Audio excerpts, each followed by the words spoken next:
मनोज जरांगे पाटील यांच्या हत्येचा कट असल्याच्या आरोपावरून संपूर्ण महाराष्ट्रामध्ये खळबळ उडाली होती। या प्रकरणामध्ये मनोज जरांगे पाटील यांनी तातडीने पत्रकार परिषद घेत थेट धनंजय मुंडे यांनीच हा कट रचल्याचा आरोप केला। त्यासोबत त्यांनी यासाठी 2.5 कोटी रुपयांची सुपारी दिली होती असाही आरोप जरांगे पाटील यांनी केला। या प्रकरणात जालना पोलिसांनी तातडीने पावलं उचलली आणि बीडच्या गेवराईमधून अमोल खुने आणि दादा गरुड यांना अटकही केली आणि यापुढे आलेली माहिती ही धक्कादायक होती।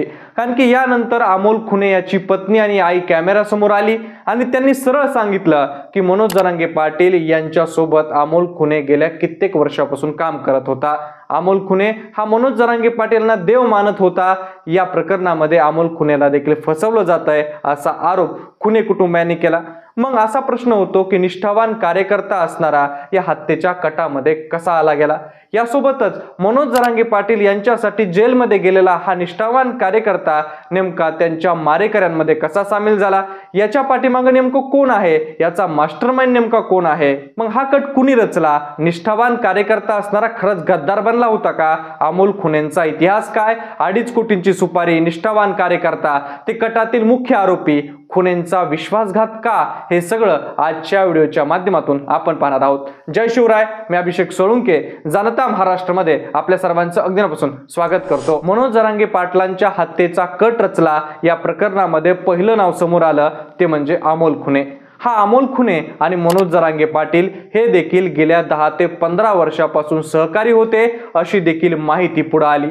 अमोल खुने हा बीड जिल्ह्यातील गेवराई तालुक्यातील धानोरा या गावचा रहिवासी आहे। 2011 मध्ये जेव्हा मनोज जरांगे पाटील यांनी शोभा नावाच्या संघटनेची स्थापना केली तेव्हा या संघटनेमध्ये अमोल खुने देखील दाखल झाला आणि त्यानंतर तो जरांगे पाटील यांच्या सोबत या संघटनेमध्ये काम करू लागला आणि तेव्हापासून तो जरांगे पाटील यांच्या सोबत सहक्रिय होता। जवळजवळ या साथीला 1.5 दशक होत आली आणि त्यानंतर जरांगे पाटील यांच्या या खुनाच्या कटामध्ये त्याचं नाव आलं। अमोल खुनेचं पहिल्यांदा राज्यात नाव चर्चेत आलं होतं ते कोपर्डी प्रकरणातील आरोपींवर केलेल्या हल्ल्यामध्ये। 1 एप्रिल 2017 मध्ये नगरच्या सत्र न्यायालयामध्ये कोपर्डी प्रकरणातील आरोपींना हजर केले जात असताना अमोल खुनेसह 4 जणांनी या आरोपींवर सत्तूर घेऊन हल्ला केला होता।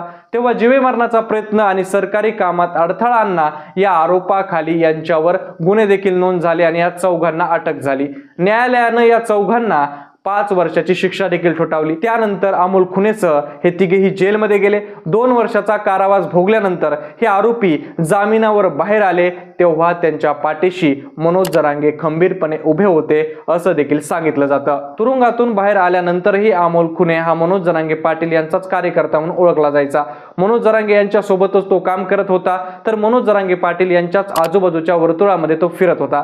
पण या नात्यामध्ये फेब्रुवारी 2024 मध्ये तणाव निर्माण झाल्याच्या देखील चर्चा आहेत। कारण की फेब्रुवारी 2024 मध्ये जे खुनेंसोबतचे इतर आरोपी जे जेलमध्ये होते त्या 3 आरोपींनी एक पत्रकार परिषद घेतली आणि त्यामध्ये मनोज जरांगे पाटील यांच्यावर गंभीर स्वरूपाचे आरोप केले। मनोज जरांगे पाटील यांनी आमच्याकडे दुर्लक्ष केलं होतं, आम्ही आर्थिक संकटात असतानाही त्यांनी आम्हाला मदत केली नाही, अशा स्वरूपाचे आरोप या 3ही आरोपींनी केले होते। तर पुढे अमोल खुने यांनी मात्र हे आरोप सगळे खोडून काढले होते। तो तेव्हा म्हणाला होता की जरांगे पाटील यांनी आमच्यासाठी खूप काही केलंय। जरांगे पाटील यांनी स्वतःची 2 एकरची जमीन देखील विकली आहे आणि ते 2 वर्ष घरी देखील गेले नाहीत। मी कधीही मनोज जरांगे पाटील यांना सोडून जाणार नाही असं अमोल खुने तेव्हा म्हणाला होता। त्याच्या या वक्तव्यावरून लक्षात येतं की अमोल खुने हा निष्ठावान कार्यकर्ता मनोज जरांगे यांचा होता। त्यानंतर असं काय झालं की खुनेंना एवढं टोकाचं पाऊल उचलावं लागलं? या प्रश्नाचं उत्तर शोधत असताना आपल्याला एक माहिती मिळते की 15 एप्रिल 2024 रोजी खुनेंवर एक हल्ला झाला होता। गेवराईहून धानोरा गावी जात असताना खुनेंवर तेव्हा 4 जणांनी दगडफेक केली। या हल्ल्यामध्ये खुने जखमी झाला होता आणि तेव्हा दवाखान्यामध्ये भेटण्यासाठी मनोज जरांगे पाटील हे सुद्धा गेले होते। या घटनेवरून लक्षात येतं की एप्रिल पर्यंत मनोज जरांगे पाटील आणि अमोल खुने हे सोबत होते, एकत्र होते। मग त्यानंतर पुढे नेमकं असं काय घडलं की त्यांच्या नात्यामध्ये थेट अशा प्रकारचा दुरावा आला? मग असं काय घडलं होतं की मनोज जरांगेंचा निष्ठावान सहकारी असणारा थेट त्यांच्या हत्येच्या कटामध्ये सामील झाला? अमोल खुनेला जेव्हा अटक झाली तेव्हा त्याची पत्नी देखील मीडिया समोर आली आणि तिने देखील सांगितलं की मनोज जरांगे पाटील यांना माझे पती देव मानतात। त्यांच्या मोबाईलमध्ये त्यांच्या स्टेटसला मनोज जरांगे पाटील हेच असतात। गेल्या महिन्याभरापासून कुणीतरी त्यांना दारू पाजून या प्रकरणामध्ये अडकवलं जात आहे, असे आरोप खुनेंच्या पत्नीनं केलेत। मग या संदर्भात त्यांच्या या वक्तव्यावरून देखील लक्षात येतं की खुने हा जरांगे पाटील यांचा निष्ठावंत कार्यकर्ता होता। याच प्रकरणी मनोज जरांगे पाटील यांनी मात्र धनंजय मुंडे यांच्यावर गंभीर स्वरूपाचे आरोप केले। यानंतर धनंजय मुंडे यांनी देखील तातडीनं पत्रकार परिषद घेतली आणि आपल्यावरचे सगळे आरोप त्यांनी फेटाळून लावले। मुंडे यांनी सांगितलं की जरांगे यांचा कट रचणारे हे त्यांचे सहकारी होते, त्यांच्यावर तक्रार देणारे देखील त्यांचे सहकारी होते, पण आरोप मात्र माझ्यावर आहेत। हे मला आणि माझ्या राजकीय कारकिर्दीला संपवण्याचा प्रयत्न आहे, त्यामुळे या संपूर्ण प्रकरणाची सीबीआय मार्फत चौकशी करा। यासोबत माझी, जरांगेंची आणि त्या आरोपींची ब्रेन मॅपिंग आणि त्यासोबत नार्को टेस्टही करा, अशी मागणी धनंजय मुंडे यांनी आपल्या पत्रकार परिषदेतून केली। धनंजय मुंडेंच्या या मागणीवरून या प्रकरणातील पेच अधिकच वाढला। एकीकडे त्यांच्यावर हत्येच्या कटाचा आरोप, तर दुसरीकडे निष्ठावान कार्यकर्त्यांनी केलेला विश्वासघात, यामध्ये अनेक प्रश्न उपस्थित राहत होते।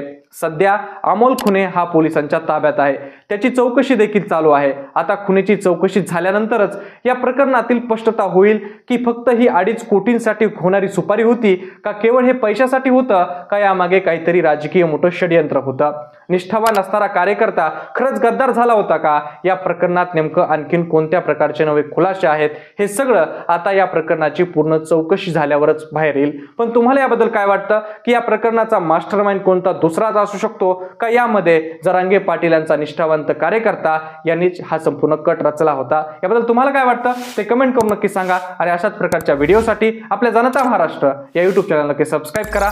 धन्यवाद।